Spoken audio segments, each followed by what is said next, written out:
7వ బ్లాక్ లో బుంగ వాస్తవమే. పిల్లర్ల కింద ఇసుక కొట్టుకపోవడంతో కుంగిన బ్యారేజ్.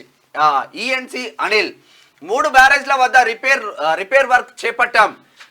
ఎన్డీఎస్ఏ ఆదేశాలు వచ్చే వరకు గేట్లు ఓపెన్. అన్నారం బ్యారేజ్ ని పరిశీలించిన పీసీ ఘోష్.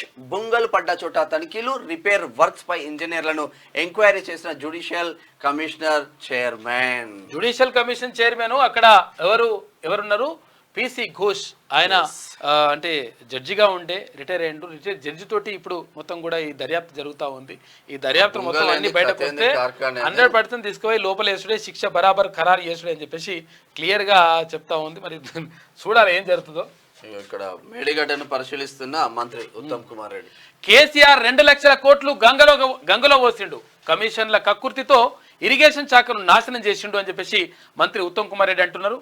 ఇక ఎన్డీఎస్ఏ రిపోర్ట్ల ఆధారంగానే కాళేశ్వరం బ్యారేజీలకు రిపేర్లు, కాంట్రాక్ట్ సంస్థల సొంత ఖర్చులతోనే మరమ్మతులు.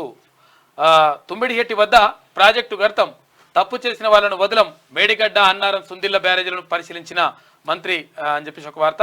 అన్నారం బ్యారేజీ నిర్మాణంలోనే లోపాలు ఉన్నాయంట.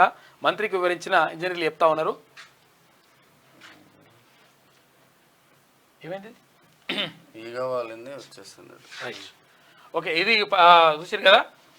100% ఏం చేసినట్టే గంగల పోసిండు పైసలు. కాక పైసలు తీసుకుపోయి 2 లక్షల కోట్లు తీసుకుపోయి గంగల పోసిండని చెప్పేసి మంత్రి అంటా ఉన్నాడు.